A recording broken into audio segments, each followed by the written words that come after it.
Do you envision for your child to be smart and creative and to think critically?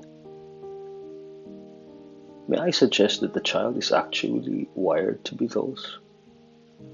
It is not like he or she will be unable. While recognizing every child is uniquely gifted, we believe nature has endowed every child the capacity to think critically and to be creative. Critical thinking involves objective analysis, evaluation, and synthesis, which leads to innovation and creation, which really are your higher order thinking skills. The sensitivities of the first plane in all facets of growth all cooperate to bring these about. In fact, one may say all about the first plane is really brain development. And the brain is the only body organ that, when impaired, all other body functions are impaired. An impairment of the body organ responsible for any of the five senses, eyes for sight, skin for touch, nose for smell, ear for hearing, tongue for taste, will still allow the human being to function, but not so with the brain.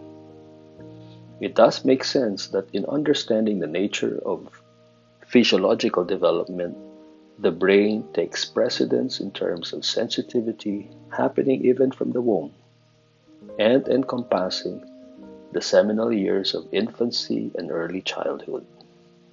So that by the second plane, the children's innate sense of inquisitiveness and imagination will move them to explore for reasons and purposes of things they observe around them. Do you wish for your children to be sociable, friendly, and develop empathy and kindness? Again, nature allows them the sensitivities to acquire these traits. You have the social child of the second plane, when children develop friendships, and you have the emergence of moral awareness that build up to a sense of justice by the third plane.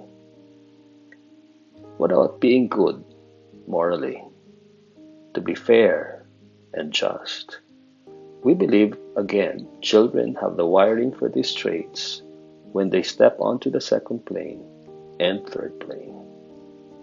How about to be a leader? A good leader for that matter. Well, the social aspect of the second plane is not just to have a set of friends, but Montessori observes children will explore the innate ability to organize by themselves for a defined purpose. Given a proper environment to explore these sensitivities like a multi-age grouping that Montessori is known for, children develop leadership traits in a natural way that finds further reinforcement in real-life settings going into the third plane. What about to be able to live a purposeful, meaningful, and fulfilling life? Is it not what counts in the end to live a life of purpose so that we can live a meaningful and a fulfilling life as adults? Don't we desire this in all our children? And where do children get to explore these sensitivities? Certainly not during the first nor the second plane. We believe the third plane sets these up like a laboratory of life, where they become reflective of their purpose while developing a sense of dignity, which is self-worth, and a sense of justice as it pertains to a community that surrounds the adolescent. Not to be taken for granted, being physically healthy and able is obviously a sensitivity across all periods. As you scan the whole page, notice that for each of these traits there are matching sensitivities that naturally unfold across the planes of development. And Montessori believes in preparing the right environment for each plane that will optimize the development of these laudable traits. But the thing is, the sensitivities are not always there. That if we miss them, we really do not have another chance. Or that the sensitivities are so delicate that if we mess with them, it is to the child's detriment. In fact, it is even possible we are preparing an environment unknowingly that runs counter to what nature demands, what the environment should be. Think about it.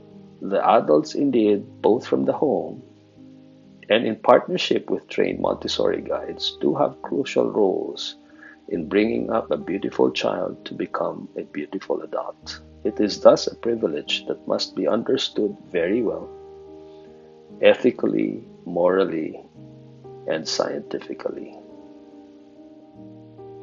In the succeeding parts of this presentation, we will explore the prepared environments for each plane. And for each of these planes, we will explain how the home can be assisted in bringing the ideas of Montessori right inside the home.